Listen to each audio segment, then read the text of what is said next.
شعبان المعظم کی 15ویں کو عبادت کا اہتمام شریعت میں ملتا ہے۔ رسول اللہ صلی اللہ علیہ وسلم صحابہ کرام سے یہ عبادت کا اہتمام منقول ہے، لیکن ایک بات ذہن میں رکھیں، حضور اقدس صلی اللہ علیہ وسلم نے اس رات کی فضیلت بتائی ہے، اس کی کوئی خاص عبادت کا طریقہ نہیں بتایا۔ جو آج کل ہمارے ہاں طریقے رواج پکڑ گئے ہیں کہ اس رات صلاۃ التسبیح کی جماعت کر لیں، قبرستان جانا لازمی سمجھ لیں، یہ رسول اللہ صلی اللہ علیہ وسلم سے کہیں منقول نہیں ہے۔ عبادت ہے، انفرادی ہے، روزہ ہے، انفرادی ہے، نوافل ہیں، آئندہ سے زیادہ پڑھنا شروع کر دیں، تسبیحات ہیں، زیادہ پڑھنا شروع کر دیں، یہ تو ثابت ہے۔ لیکن باقاعدہ کسی خاص طرز پہ جو آج کل ترتیب چل پڑی ہے، چراغاں کر لیں، لائٹیں جلا لیں، روڈ بلاک کر لیں، لوگوں کو جمع کریں، بلا کے محافل میں شریک کریں، یہ حضور پاک کے دور سے ثابت نہیں ہے۔ بڑی فضیلتیں ثابت ہیں، قرآن کریم کی آیات میں بھی مفسرین نے اس پر اشارتاً روایات لکھی ہیں، اور احادیث پاک میں تو بڑی تفصیل سے منقول ہے، تو یہ ثابت ہے، لیکن اس کا کوئی خاص طریقہ ثابت نہیں ہے۔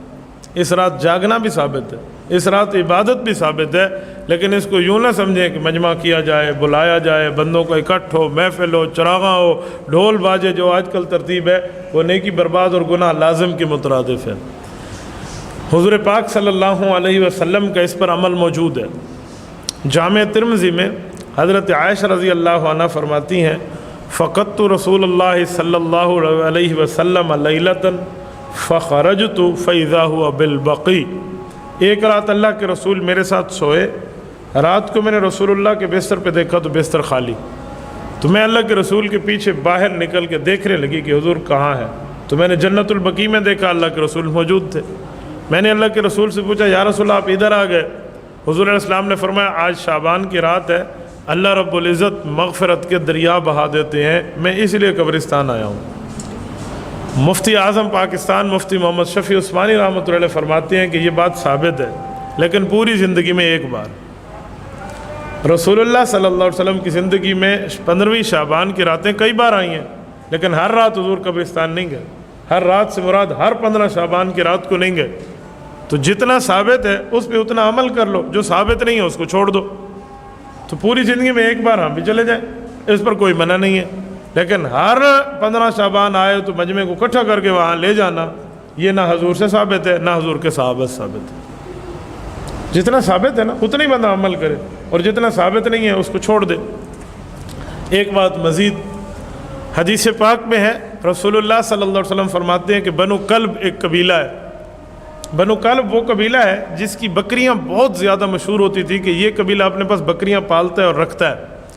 تو حضور پاک صلی اللہ علیہ وسلم نے ارشاد فرمایا کہ بنو کلب کی بکریاں جتنی ہیں نا، ان بکریوں کے جسموں پر جتنے بال ہیں، ان سے زیادہ اللہ پاک اس رات میں عبادت کرنے والوں کو معاف فرما دیتے ہیں۔ جتنی بکریوں کے بال ہیں نا، ان بالوں سے تعداد میں بڑھ کے بندے بخشے جاتے ہیں اس رات، اور اس کو لیلۃ البرات کہا جاتا ہے، بخشش کی رات۔ برات کہتے ہیں آزادی کو، جہنم سے آزادی، تو آزادی ملتی ہے اس رات، تو اس رات عبادت کرنی چاہیے۔ تو بات وہیں آ جائے گی کہ عبادت ہے، لیکن عبادت کا کوئی خاص ڈھنگ ثابت نہیں ہے، عبادت کا کوئی خاص طرز ثابت نہیں ہے۔ کوئی بندہ بیٹھ کے درود شریف پڑھ لے، کوئی نفل پڑھ لے، کوئی قرآن پاک کی تلاوت کر لے، جاگتا رہے، اس پہ کوئی انکار نہیں ہے، یہ ثابت ہے۔ لیکن یہ ترتیبیں جو مسجد میں مجمع بٹھا کر پھر واز، پھر وہ جو ہے نا کیا کہتے ہیں وہ لائٹنگ، اور مجمع پورا قبرستان جا رہا ہے، گپ شپ لگا رہا ہے، سیلفیاں بن رہی ہیں، موبائل چل رہا ہے، یہ اچھی لیلۃ البرات ہے، یہ پھر اسلام کی عبادت کی روح کٹنے کے مترادف ہے۔ تو اتنا ہی کریں جتنا شریعت سے ثابت ہے۔ ایک روایت مزید جامع سنن ابن ماجہ میں حضرت علی المرتضیٰ رضی اللہ عنہ کی روایت ہے، سیدنا علی المرتضیٰ ارشاد فرماتے ہیں، اللہ کے رسول صلی اللہ علیہ وسلم نے فرمایا جب 15ویں شعبان آیا نا تو رات کو جاگ کے عبادت کیا کرو، اور دن کو روزے کے ساتھ وقت گزارا کرو۔ رسول اقدس صلی اللہ علیہ وسلم سے 15 شعبان کا روزہ ثابت ہے، بلکہ شعبان میں کثرت سے روزے ثابت ہیں۔ ہاں، شعبان کی جو آخری راتیں ہیں 28، 29، 30، یہ جو راتیں، اس میں روزہ رکھنا منع ہے۔ کوئی رکھے ہوگا، لیکن منع کیوں ہے؟ اس کی وجہ کہ اب یہ نفل روزے ہیں، فرض روزے شروع ہو رہے ہیں رمضان میں 2-4 دنوں کے بعد، تو جب رمضان کے روزے شروع ہو رہے ہیں پہلے رکھ کے اپنی طاقت کو ختم نہ کر بیٹھے، اسی وجہ سے منع کیا گیا۔ ورنہ یہ نہیں ہے کہ حرام ہے رکھے گا تو کوئی گناہ، یوں نہیں ہے۔ شریعت کا مزاج سمجھے، خالی مسئلہ بندہ نہ سمجھے، مسئلے میں مزاج بھی تو ہوتا ہے کہ وہ بتلایا کیا جا رہا ہے۔ تو آخری دنوں میں اس لیے رکھنا منع کر دیا کہ کہیں رمضان المبارک کی تیاری میں کمی نہ ہو جائے۔ باقی رمضان شعبان کی ابتدا میں اللہ کے رسول صلی اللہ علیہ وسلم کثرت سے روزے رکھتے تھے تاکہ ریہرسل ہو جائے رمضان المبارک کی۔ ایک روایت میں مزید آتا ہے کہ اللہ رب العزت کی خاص رحمت کی تجلی اس رات پہلے آسمان پہ آتی ہے۔ اس رحمت کی تجلی کے ذمہ کام کیا ہے کہ جس نے معافی مانگنی اسے معافی دے دے۔ وہ خاص رحمت کی تجلی کا نزول ہے جو اس رات صرف اور صرف یہاں ہو رہا ہے، پہلے آسمان پر۔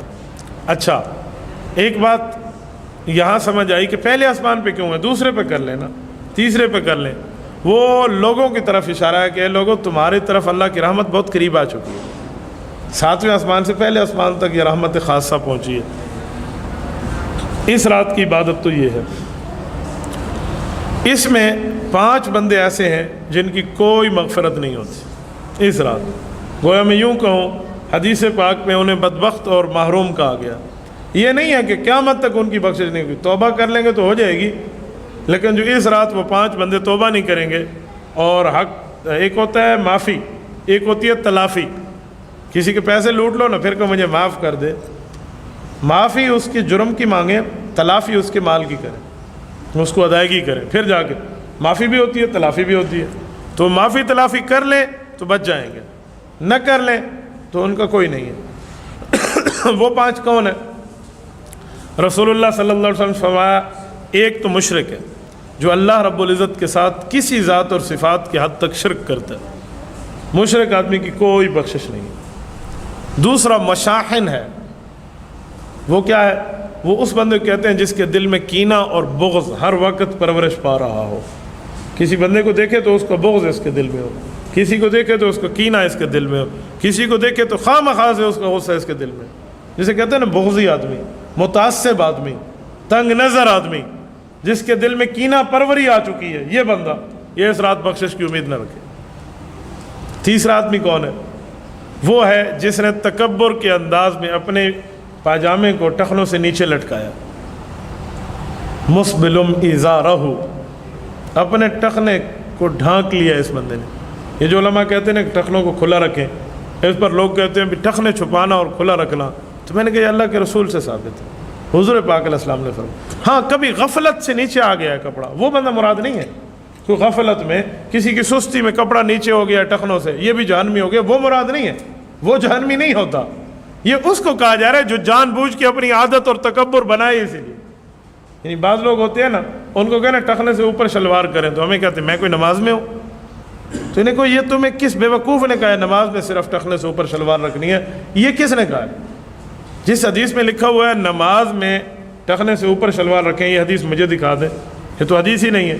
حدیث پوری پڑھیں تو بات کھلے گی۔ پوری حدیث یہ ہے کہ ہر وقت اوپر رکھیں، آپ نے صرف نماز کے لیے خاص کر لیا۔ یہ نماز میں ہوں، یہ جملہ جو آپ کہتے ہیں، یہ کس نے آپ کو کہا کہ صرف نماز میں اوپر رکھیں؟ اچھا، یہاں بعض یار لوگ عجیب بات کرتے ہیں، وہ کہتے ہیں شلوار ہو تو پھر نماز میں اونچی کر لو، پینٹ ہو تو اونچی کرنے کی ضرورت نہیں ہے۔ میں نے کہا یہ فرق اللہ کے رسول نے کیا پینٹ اور شلوار کا جو آپ کر رہے ہیں؟ میرے دوستو، ہر وہ کپڑا جو اوپر سے لٹکایا جائے گا نا، اس کو اوپر کرنا ضروری ہوگا۔ جو کپڑا نیچے سے چڑھایا جاتا ہے جیسے جراب ہے، اس کا مسئلہ اور ہے۔ ٹخنے ڈھانکنے کا معنی یہ نہیں ہے کہ جراب سے ڈھکیں یا موزے سے ڈھکیں تو اب نکال لو۔ ٹخنے ڈھانپنے کا معنی جو اوپر سے بطور شلوار کپڑا آ رہا ہے نا، اس سے نہ ڈھانکیں۔ نازلن قائمن، اس کی 2 شرطیں ہیں۔ نازلن کا معنی اوپر سے آئے، قائمن کا معنی وہ باقاعدہ ٹھہرا ہوا، تو یہ 2 شرطیں ہیں۔ جراب تو نازلن نہیں ہے، جراب تو رافعن ہے، وہ نیچے سے اوپر آتی ہے، تو اس لیے جراب کا مسئلہ اور ہے، اس سے مسئلہ نہیں ہے۔ لیکن مسبل ازارہ جو ہے، جو اپنے رکھنے کوئی کپڑے کو ڈھانکتا ہے تکبر میں، تو اللہ رب العزت اس کی بھی مغفرت نہیں کرتا۔ چوتھا آدمی کون ہے؟ عاق لوالدیہ، ماں باپ کا دل ٹکڑے ٹکڑے کرنے والا، ماں باپ کا دل دکھانے والا۔ ماں باپ کا دل دکھانے کا مطلب کسی چھوٹی بات پہ ماں باپ نے کچھ کہا، اس نے کہا میں نہیں مانتا، وہ بندہ مراد نہیں ہے۔ آق اقن سے ہے، فک و رقبہ، فک کہتے ہیں توڑ کے رکھ دینا، آق کہتے ہیں وہ آدمی جس نے ماں باپ کی نافرمانی کی اور ان کا دل ٹوٹ گیا اس سے۔ ماں باپ کو چھوٹی موٹا مسئلہ تو ہر گھر میں ہو جاتا ہے، وہ گھر نہیں کہہ رہا، وہ بندہ نہیں کہہ رہا کسی چھوٹے مسئلے پہ ہاں وہ بھی ناراضگی جو تو ماں باپ کو منا لینا چاہیے، لیکن اس نے ماں باپ کا دل دکھایا ہوا ہے، جس کو گویا یوں کہے اس کا والد کسی کو کہے نا کہ یار اس نے میرا دل دکھایا، میرا دل رنجیدہ کر دیا، یا ماں کہہ دے کہ اس سے میرا دل دکھ گیا ہے، وہ آدمی یہ نافرمان ماں باپ کا یہ اس رات نہیں بخشا جائے گا۔ اور پانچواں، جو مسلسل شراب پینے کا عادی بن چکا ہو، ایک دو بار پی تو معافی مانگ لی، اس کی بات نہیں ہے، مسلسل خود کو شراب میں دھت رکھے، جسے کہتے ہیں نا اس کو لت پڑ گئی ہے، اس چیز کی عادت پڑ گئی، اس آدمی کو۔ یہ 5 نام کسی مولوی نے نہیں لیے، یہ امام الانبیاء صلی اللہ علیہ وسلم جس کا کلمہ آپ نے بھی پڑھا ہے اور میں نے بھی پڑھا ہے، جس نبی سے قیامت میں سفارش آپ بھی لیں گے اور اللہ ہمیں بھی عطا فرمائے، جس نبی کے روزے پہ جانے کی خواہش آپ کو بھی ہے اور ہمیں بھی ہے، یہ اس نبی نے فرمان دیا ہے، یہ اس نبی کا فرمان علی شان ہے۔ رسول اللہ صلی اللہ علیہ وسلم نے ان 5 بندوں کی صفتوں کے نام لے کر بیان فرمائے۔ میں ایک بار پھر دوہرا دیتا ہوں، اللہ ان 5 میں ہمیں نہ بنائے اور اللہ رب العزت ان 5 کو ہدایت تامہ عطا فرمائے۔ فرمایا ایک مشرک ہے جو شرک کرنے والا ہے، جو مشرک ہے اس آدمی کی نافرمان، اس آدمی کی شرک کی وجہ سے معافی اس رات نہیں ہوگی۔ نمبر 2، جس کے دل میں کینہ اور بغض ہو کسی مسلمان کا، کینہ پرور اس کا قلب ہو چکا ہو، اس کی بخشش نہیں ہوتی۔ نمبر 3، تکبر کے انداز میں اپنے پانچے کو اپنے ٹخنوں سے نیچے رکھتا ہو، فرمایا اس کی بخشش نہیں ہوتی۔ نمبر 4، ماں باپ کے دل کو رنجیدہ اور دکھی کرنے والا۔ نمبر 5، جو مسلسل شراب کا عادی ہے۔ میرے دوستو، شراب ام الخبائث ہے، بہت بڑا گناہ ہے۔ ایک بندے کو بادشاہ نے آپشن دیے، زنا کر لو یا کوئی قتل کر لو یا شراب پی لو، تو پھر تو میں تمہیں چھوڑ دوں گا ورنہ میں تجھے مار دوں گا۔ اس کے دل میں آیا چھوٹا گناہ کر لو، انہوں نے کہا شراب چھوٹا گناہ ہے، قتل اور زنا تو بہت بڑا جرم ہے، لہذا اس نے شراب پی لی۔ جب شراب پی لی تو اس سے زنا بھی ہو گیا اور قتل بھی ہو گیا۔ شراب کو عربی میں خمر کہتے ہیں۔ خمر آپ کو پتہ ہے خمر کا مطلب کیا ہے؟ عربی میں جو دوپٹہ ہماری خواتین اوڑھتی ہیں نا، اس دوپٹے کو عربی میں خمار کہتے ہیں۔ خمار سے جسم ڈھک جاتا ہے، دوپٹے سے جسم چھپ جاتا ہے، تو خمر سے عقل چھپ جاتا ہے یا عقل معاف ہو جاتا ہے۔ تو نشہ تو بہت بڑا جرم ہے۔ نشے کے مسئلے پہ کوئی اتنا کہتے نا کسی کو کہ فلاں جگہ تیرا نشہ مل جائے گا، یہ بھی اتنا ہی گناہ گار ہے جتنا وہ پینے والا گناہ گار، کیوں یہ اس کو راستہ بتا رہا ہے، یہ اس کو درمیان میں اس کا واسطہ بن رہا ہے۔ کوئی نشائی جا رہا ہے اور پوچھے شارس کتوں مل دی، او فلاں پھتو کو مل دی ہے، یہ میں نے کہہ دیا ہے نا، میں گھر بیٹھے نماز پہلی صف پڑھتا پیا ان نال گناہ شرک تھیا کرو تھا، میں نے اس کے ساتھ تعاون کیا۔ قرآن یہ نہیں کہتا گناہ نہ کرو، اللہ کا قرآن کہتے ہیں وَلَا تَعَاوَنُوا عَلَى الْإِثْمِ وَالْعُدْوَانِ، نہ گناہ کرو نہ گناہ پہ تعاون کرو، گناہ پہ تعاون بھی نہیں کرنا چاہیے۔ کوئی بندہ ایسا ہو نا جو مستحق ہو پیسے کا، اس کو دینا چاہیے، زکوٰۃ میں، صدقے میں، عطیے میں امداد کرنی چاہیے، اور یقین ہو کہ آدمی نشہ خریدے گا تو اسے پیسے نہ دے، اسے سامان لے کر اس کے گھر بھیج دے۔ آپ نے اسے پیسے دیے ہیں تو اسے ایک پاسو ثواب کی تو دوسرے پاسو گناہ لکھا کھڑوتے بھئی اللہ ہمیں لیسی اتھائی مان کے ہمارے گھر شدہ قریب ہے پی سی جاتا کوئی تھی سی اور اندر نال تو کوئی نہ تھی سی تو اسے ڈکے کھڑوتے بھئی اپنا بندہ سوچے۔ تو ہم تعاون میں پتہ نہیں گناہ کے اندر بھی تعاون کو اچھی بات سمجھتے، مرتا مر جائے ہم گناہ کا تعاون نہیں کریں گے، ہم اس کا جو ہے نا کل قیامت میں گناہ اپنے گردن میں اٹھائیں، ہماری گردن میں وہ پاور نہیں ہے کہ ہم دوسرے کو گناہ اپنی گردن میں اٹھاتے پھریں۔ ہر بندہ اپنے حساب دینے میں قیامت میں کانپ رہا ہوگا، دوسرے کے گناہ اٹھائیں گے۔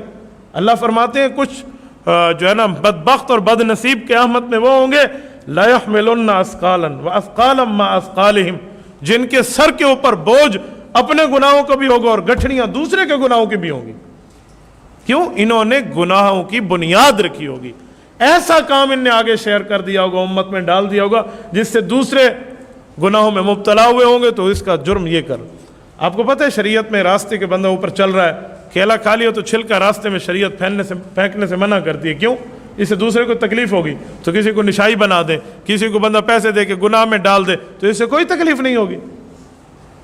تو شعبان المعظم کی یہ چند باتیں تھیں 15 شعبان کے حوالے سے جو میں نے آپ کی خدمت میں کی ہے۔ عبادت بھی کریں، اہتمام سے کریں، بڑے شوق سے بڑے احترام سے کریں، ثابت ہے۔ مسجد میں بیٹھ کے کریں، افضل ہے کہ گھر میں بیٹھ کے کریں۔ کیوں؟ حضور پاک علیہ السلام سے مسجد میں نوافل پڑھنا بہت کم ثابت ہے، مسجد میں سنت پڑھنا بہت کم ثابت ہے حضور سے، مسجد میں وتر پڑھنا بہت کم ثابت ہے اللہ کے رسول سے۔ حضور صرف مسجد میں فرض پڑھتے تھے، صرف فرض۔ ہاں اعتکاف میں ہوتے حضور پورے نمازیں اور نوافل اور وہاں پڑھتے۔ یہ جو ترتیب ہے نا نوافل کی اور سنتوں کی اور وتر کی، یعنی انفرادی عبادت کی، اجتماعی نہیں، انفرادی عبادت کی، یہ گھر ہے۔ حدیث پاک میں گھروں قبرستان نہ بنو، آپ بھی وہاں نماز، گھر میں نماز پڑھنے کے بہت فائدے ہیں۔ میں آپ کو فوائد گنواؤں، آپ کا شاید ذہن بھی نہ جائے ان فائدوں پہ۔ یاد رکھو، گھر میں نماز پڑھنے کا پہلا فائدہ یہ ہے، ہر گھر میں جنات ضرور ہوتے ہیں۔ جو جنات وہاں رہتے ہیں دو قسم کے ہوتے ہیں، یا شرارتی ہوتے ہیں یا شریف ہوتے ہیں۔ شریف نے نہ آپ کو چھیڑنا ہے نہ آپ کے بچوں کو چھیڑنا ہے، انہوں نے ویسے ہی رہنا ہے۔ اور جو شرارتی ہے آپ کو نمازی دیکھ کے وہ بھی حیا کرے گا، آپ کی اولاد کو بھی حیا کرے گا۔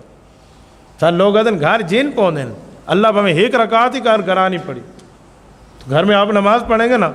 میں ایک مثال دے رہا ہوں، ایک بندہ یہاں نماز پڑھ رہا ہے، آپ اور میں اونچا اونچا بولیں گے، بولیے، اس کا احترام نہیں کریں گے۔ کوئی بندہ گناہ گار ہی کیوں نہ ہو، وہ نمازی کا احترام ضرور کرے گا، تو وہ جن گناہ گار ہی کیوں نہ ہو، آپ کے گھر میں آپ کا احترام شروع ہو جائے گا۔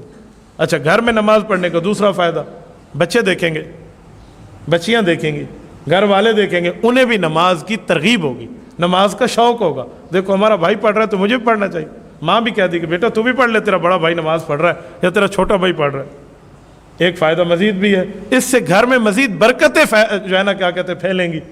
تو ایک گھر میں نماز کے کئی فائدے۔ اور اگلا فائدہ، یہاں بیٹھ کے کوئی کہ اللہ، جہاں تک آواز گئی ہے یہ سارے اللہ کہنے کی نیکی کے گواہ بن گئے۔ قیامت میں جب میری نیکیاں بلائی جائیں گے نا، اس پر گواہ طلب کیے جائیں گے، تو جو جو چیز سن رہی ہے چاہے اس کی زبان ہے یا نہیں ہے، ان سب نے میرے حق میں گواہی دینی، اس نے اللہ کہا تھا۔ وہ کسی کے دکھلاوے کے لیے ہو یا اللہ کی رضامند، وہ فیصلہ اللہ کریں گے، لیکن نیکی کی گواہی ضرور آئے گی۔ تو جس جگہ ٹھہر کے آپ نماز پڑھیں گے، اس جگہ نے کل قیامت میں آپ کے حق میں گواہی دینی۔ نے کہا گھر میں نماز پڑھنے کا ایک فائدہ اور ہے۔ کہا وہ کیا؟ کہا مسجد میں بیٹھ کے بندہ کسی کی غیبت بہت کم کرتا ہے کہ یار اللہ کا گھر ہے، حیا کر لوں۔ گھر میں بیٹھ کے بندہ فون پہ بھی شروع ہوتے ہیں، ویسے اے فلانا بھائی مان ہے، فلانا ہی میں بول رہے ہوتے ہیں، گلے کر رہے ہوتے ہیں، گناہ ہو رہا ہوتا ہے، گالی دی جا رہی ہوتی ہے۔ کہتے وہاں بیٹھ کے 2 نفل پڑھ لیا کرو، سنت پڑھ لیا کرو۔ کیوں؟